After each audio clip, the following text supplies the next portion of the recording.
Yeah, when we knew about the eruption, and immediately we decided that GeoTenerife had to be there, so we came, and it was very exciting because at the time many media were trying to contact us, obviously trying to find information. So in fact we were reporting from Tenerife at the very beginning of the eruption, and then once we were here, obviously all these media, the main media organizations were contacting us and asking us to give some feedback about and some updates about the eruption. Now, I remember that was a very exciting moment because of the amount, the number of media organizations contacting us, wanting to know what was going on in La Palma. It was very exciting and stressful at the same time because of the number of interviews that we had every day.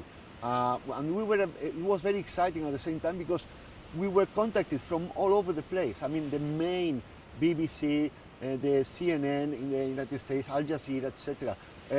I'm very glad to remember that we were working with very professional people, so they made it really easy. But then I think it was stressful because of the very short time we had to decide, and sometimes 2 or 3 were asking us to give some information about the eruption.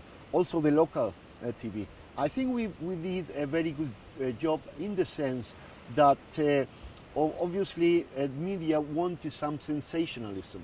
Not all of them, but many of them.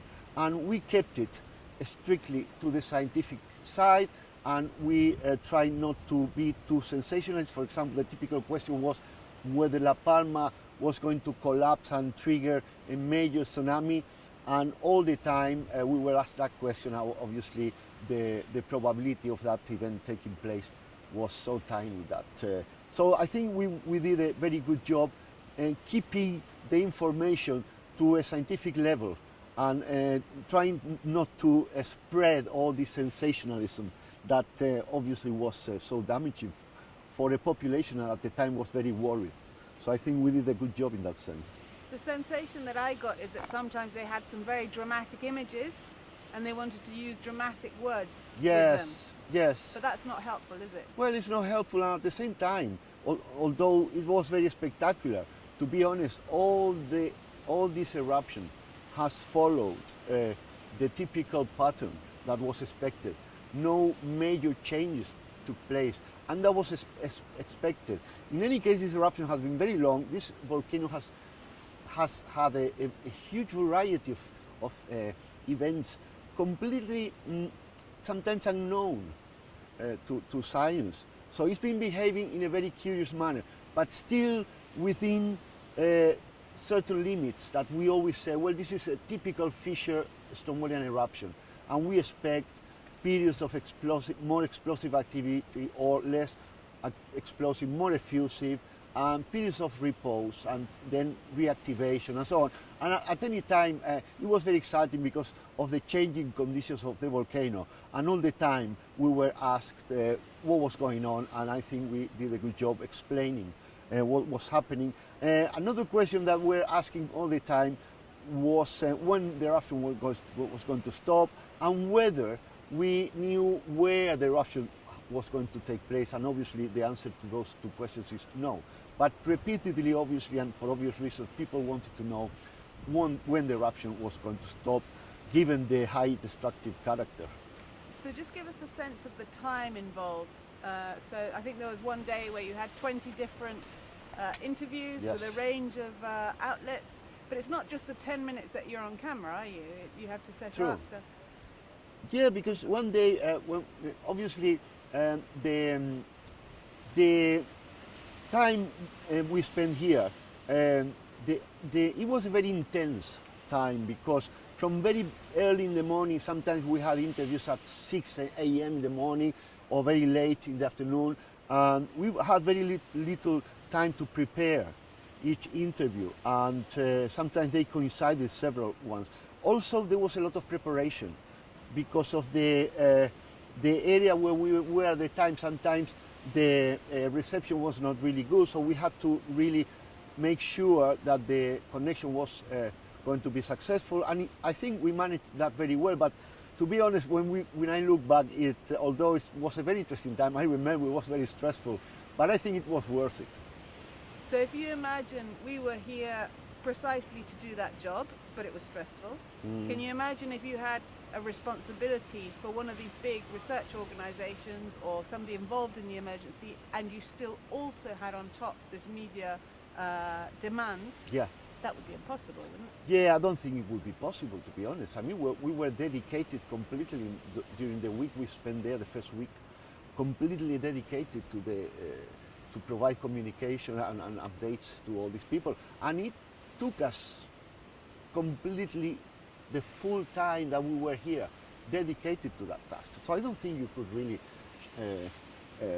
do at the same time some kind of responsible work in the management or something. So yeah, at the time I think we were communicating the science, and I think we did a good job because we gave a very balanced and objective point of view, and I believe, and at the time, I remember there were many, as you mentioned before, the social media, everybody felt they were volcanologists and experts, and we heard a lot of nonsense, really, because obviously these people want to sell these sensational stories and catastrophic events that were going to take place, and obviously that was not very useful for the population that already was very worried, given the high destructive character that this eruption was taking. I mean, the eruption had. So, yeah, I think it would be very difficult,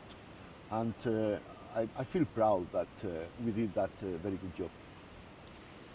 And in terms of one of the lessons for the future, I know there's a Pevolca news conference every day, but Yes. I think there is that link missing of speaking about science for the international media, perhaps from a voice of people who are trained to speak to international media. Yeah. Well, probably there's always we can always improve that, because obviously, although the eruption is taking place in Tenerife, and the local teams feel responsible, obviously, for the control of the information. And so it's very important to have one source of information, official information, to avoid that that effect of spreading false or catastrophic news to a population that don't need that at the time.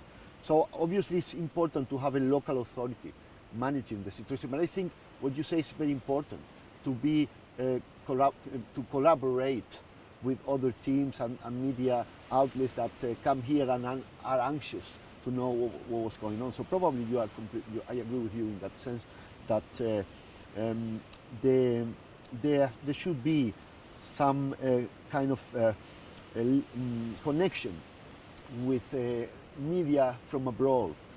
So we don't only give the right message here locally, but that the message can reach people from abroad. I remember when we arrived with the GeoTenerife team in La Palma, and obviously we were impressed to see this very active volcano that at the time was very explosive, and it was very impressive. I remember this chaotic situation, being contacted with the media, and it was amazing to see how one media outlet contacted us, and immediately that triggered many others immediately following the same way. So at certain times we found ourselves overwhelmed, really, with the amount of media outlets wanting to know information about it. And obviously we tried our best, but we had to be selective. But yeah, they were really quite hectic times, I remember.